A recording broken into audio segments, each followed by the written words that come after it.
మా గండాన గిట్ల మోపైండ్రేమ్రా ఆడవిల్లల్ని చూస్తే కండ్లు మండుతున్నాయిరా మీ చేతులకు జట్టలు పుట్ట అరెస్టులు చేసినా భయం ఉంటలేదు జైలుకు పంపినా బుగులుంటలేదు దినమింత వేరుగుడే గాని తగ్గుడే లేదాయే మీ దిమాక్లకు దండలు వడా చెప్పాలంటేనే పానం కలుక్కుమంటుంది పెద్దపల్లి జిల్లా కాట్నపల్లిలా 6 ఏండ్ల బుజ్జిని బల్మి చేసి చంపిండు ఓ బద్మాష్గాడు గిల్లు రైస్ మిల్లులా పనిచేసుకుంటా అంట్లనే ఉంటారు అయితే రాత్రి ఉబ్బరిస్తుందని బయట వండుకుర్రట నిద్రపోయింది చూసి అదే మిల్లులా పనిచేస్తున్నాడు ఒకడు బుజ్జినెత్తుకవేండు పక్కలకెళ్ళి హగో సీక్రెట్ కెమెరాల సుత అగబడ్డది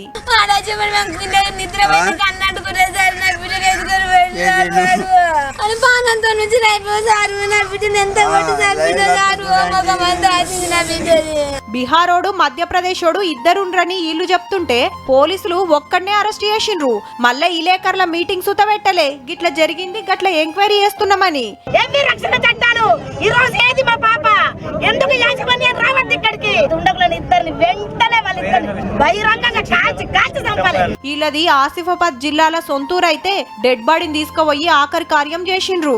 ఒక 1 మంత్ 2 మంత్స్ చేసుకొని వచ్చి పాపని స్కూల్లో జాయిన్ చేసుకుందాం అనుకుని మేము పోయినాం. పోయి 15-20 రోజులు అయింది అంతే. 2 days లో మేము మొత్తం అనేసరికి పాపకు నైట్ అట్లా జరిగింది. ముచ్చట తెలవంగానే సీఎం సారు సీరియస్ అయిందట పోలీసుల మీద. జప్పున ఎంక్వైరీ చేయాలని ఆర్డర్ వేసిండట.